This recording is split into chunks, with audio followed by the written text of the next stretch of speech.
सोमवारी मुख्यमंत्री आणि उपमुख्यमंत्र्यांच्या हस्ते कोस्टल रोडचं उद्घाटन। ठाकरे गटाच्या नेत्यांनाही आमंत्रण। आदित्य ठाकरे, अरविंद सावंत, सुनील शिंदे यांची नावं निमंत्रण पत्रिकेत।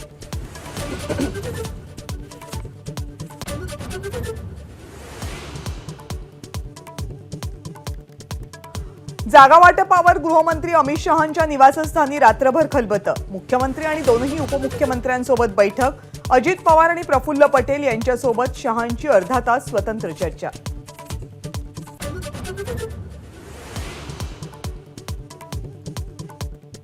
नाशिकमध्ये आज मनसेचा 18वा वर्धापन दिन। राज्यभरातील प्रमुख पदाधिकारी नाशिकमध्ये दाखल। राज ठाकरे काय बोलणार याकडे लक्ष।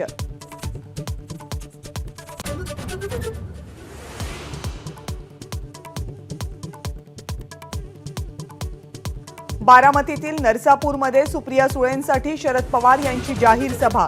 बाळासाहेब थोरात, संजय राऊत उपस्थित राहणार। काँग्रेसचे आमदार संग्राम थोपटेही सभेला येणार।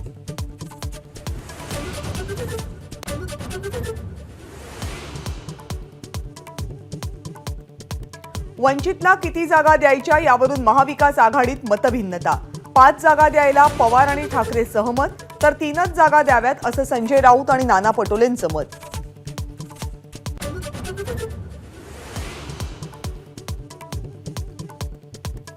कोल्हापूरच्या लोकसभेसाठी महायुतीचा नवा डाव। शाहू महाराज छत्रपती यांच्या विरोधात समरजित सिंग घाटगे यांना मैदानात उतरवण्याच्या हालचाली।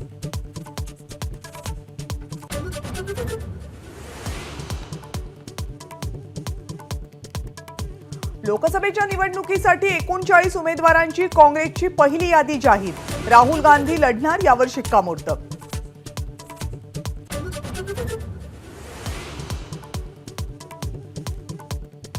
रोहित पवार यांच्या बारामती ॲग्रोनं खरेदी केलेला साखर कारखाना ईडीकडून जप्त। शिखर बँक घोटाळा प्रकरणी मोठी कारवाई।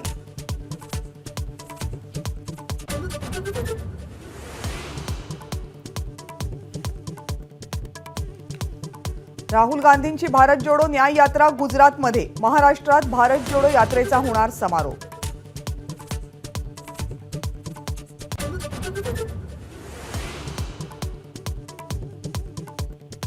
बँक कर्मचाऱ्यांना 17% पगारवाढ मिळणार। 2022 पासून पूर्वलक्षी प्रभावानं लागू होणार पगारवाढ। 8 लाख कर्मचाऱ्यांना लाभ।